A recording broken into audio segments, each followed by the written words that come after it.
Vicky, we live in this hookup culture where much of our society, they think that they can just go on one night stands and just have consequence-free relationships, sexual relationships.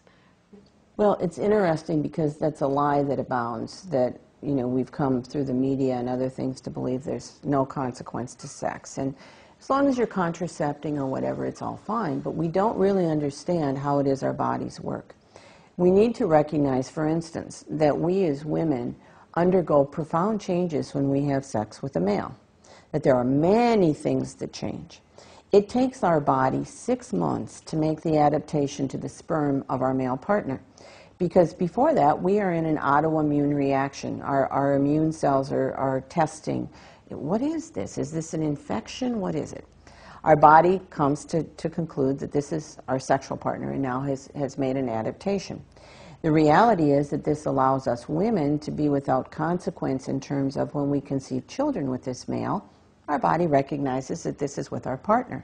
We carry cells from every child we ever conceive, so we carry the DNA of our partners the rest of our lives. It's an interesting question. If I've had multiple partners and perhaps conceptions with multiple partners, that what might that mean to my body in terms of the immune system? Because I will now literally be carrying the genetic material of my partners contained in my children. We don't know what the long-term consequences of that are. The sperm has many antigens on it, and again, we think this is kind of neutral. We women have bodies that are acidic in chemistry, and males are alkaline. But what's interesting is that the last thing that happens with sperm production is there's a coating of vitamin C that's put on the sperm that allows it to survive in our woman bodies. So we make this adaptation to our partner. Sperm has these antigens, and interestingly, in men, if there should be a vasectomy or damage, what we've discovered is that in the male body, sperm and blood don't ever meet each other if it's healthy. When there's damage, for the first time, the sperm and the blood meet, and it sets off an autoimmune reaction in the male. It's designed to do that, but this can lead to health issues for the male. Vasectomies are promoted as, well, safe, not a problem. But in reality, there are a few very brave doctors who have written about the fact that the male who has had a vasectomy may now develop autoimmune disorders, arthritis, some other sorts of diseases. There's also the question, of course, of where does the sperm go, which can create some very uncomfortable things for the male. But there's more, again, also for the male. The reality is that seminal fluid, which we think of as kind of a carrier, it just kind of gets the sperm where it needs to go, is in fact biochemically very active. There are more than 30 different compounds that are contained in the seminal fluid. Different kinds of sugars, things like zinc, which would enhance our, as women, autoimmune system so that we might not contract diseases from pathogens that would be present in intercourse. All these different kinds of substances. There are also many, many hormones that are there. Luteinizing hormone, we think that's a woman hormone. Follicle stimulating hormone, that's a woman hormone. 13 kinds of prostaglandins. Some other things like dopamine are there. Why? Because we women absorb that material, and we're changed forever. Every time we have intercourse with someone, if we absorb any of that seminal fluid, it's in our system for at least 15 hours. We're changed in a very real and concrete way by this sexual intimacy that's there. Furthermore, the brain chemistry in both men and women is triggered with sexual intimacy. And we believe that because I say this is just a sexual encounter for pleasure, I'm not going to be changed, that it works. Our brain never gets the message that this has no consequence. The assumption on the part of our body is that sexual intimacy always has consequences, always has meaning. And as soon as we have this intimacy with this person, we trigger brain chemistry.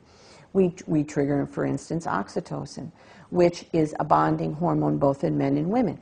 There are other feedback systems there that make the brain feel good. Men, in particular, get vasopressin. This is a male hormone. We women have a little, but it's predominantly male. And when we have sexual intimacy with someone, what happens to the male is this hormone now makes him have a preference for this female that he just had sex with. Hooking up, this sense that it doesn't matter, is physiologically an impossibility.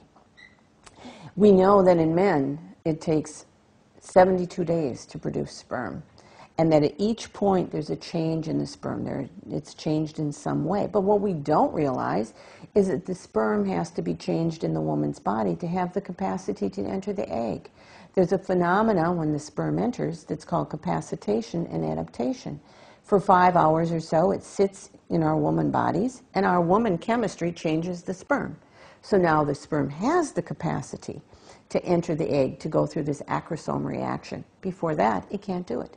It swims differently after this. It swims with, if you will, more intent.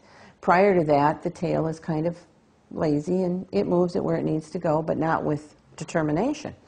After being changed by the female body, the tail is this whiplash kind of thing. It's very direct. It's very effective in moving the sperm forward to meet the ovum. This is incredible when you think about it. There is an author in Britain who has written about the fact that supposedly there are 3 types of male sperm. The first is called the egg getter, the second is called the blocker, and the third is called the killer. I think maybe he was a rugby fan or something, because they're not really highly technical terms, but if you look at pictures of sperm, you can see 2 of these for certain. You can see that the egg getters are what we expect. They're very sleek, you know, a pointed head and a tail, but the blockers are misshapen. They're kind of boxy, or they don't look like this very sleek sperm. The intent of the blockers is that they will fill in the crypts in the cervix. There are little compartments there, so that the egg getters can move through without getting stuck. Of the millions of sperm that come into our bodies, there's maybe only 20 or 40 that really get to the point of the egg. So there's this protective factor there. You know, we want to get the egg getters where they need to go. The role of the killers has to do only when women have had multiple partners in a short period of time. These are very poisonous little sperm, and their intent is to kill the sperm of the other male. So effectively, there is a sperm war that goes on in the woman's body when there have been multiple partners. Also think about this in terms of the adaptation of her autoimmune system. You know, who's my partner? Her immune system must be on a real state of arousal here, because there's sperm from several males, and her body is trying to make this time adaptation. And what happens, this is purely a question that I don't know the answer to, but what happens when I've had many partners and my body hasn't made this 6-month adaptation to the recognition that this is my partner? Now, you can get pregnant before this. You can get pregnant the first time you have sex. In fact, there's always a question sometimes from young people. They've been told you can't get pregnant the first time you have sex. But the reality is that we women are interested in sex. We're more arousable at the time of ovulation. Males around us perceive that we're ovulating by scent. They have an elevated testosterone level. They're more interested in sex. And sex happens, and pregnancy happens. And people are surprised by, how did that come to be? But the awareness that we're different. To know also that we women are very conditionable at the time of ovulation. This is some media effects research, and they had shown an erotic movie to women who were ovulating, and all of the women had an erotic response to this movie. They showed the same movie to women at other phases. We have different stages of our cycle. We have the follicular stage, when the little follicles on our ovaries are developing. We have the ovulation stage, when one of the follicles breaks loose and the ovum is released in our body. And then the last stage is the luteal phase, when the little place on the ovary where the ovum was released becomes a major chemical factory, keeping the ovum alive to see if there is a pregnancy, and if there is, then keeping the baby alive until the baby builds its placenta. But this awareness here that during ovulation we're arousable. They showed the same movie to a group of women at these other phases, and there was a consistent response, but it was that it was basically a very stupid, dirty movie. No erotic response. But the woman who saw this film once during ovulatory phase had an erotic response showing the movie. Now, again, at any point in her cycle. The anthropologists talk about the fact that this is perhaps why, if we have sex with Mr. Wrong when we're ovulating, we now are hooked to Mr. Wrong. We all know that Mr. Wrong leads to Mr. Wrong number 2. So this awareness of how this give and take, this dance, if you will, between men and women is so important, and it's so critical that we as women and men understand there's a lot more going on in our bodies than we've ever been told, so that we can, A, make really good choices about this. Do I want my body to be changed by this male? If I'm going to have sex with him, I am going to be changed by him. And we don't even know what some of the long-term consequences of this are, but we know that she's absorbing the material. And, you know, how do I want to live my life? How do I want to be changed by my partner? What consequences might there be if I make these choices where I have, you know, repetitive sexual partners? We don't know what some of these long-term consequences are. We do know, for instance, that the woman who has multiple partners in a short period of time may develop an infection that's called bacterial vaginosis, which is a very serious infection. And what happens is that the chemistry of her genital area has been changed, and now the bacteria that can grow there are what are called anaerobic bacteria. Those are always serious infections. Again, what we think is simple, what we think is without consequence, in fact has serious long-term consequences. And, you know, the more I learn about this, the more I'm in awe that nature, God, has built us in this way to be complementary to each other, that we truly are changed by our partner and really become one in terms of this. Thank you, Vicki.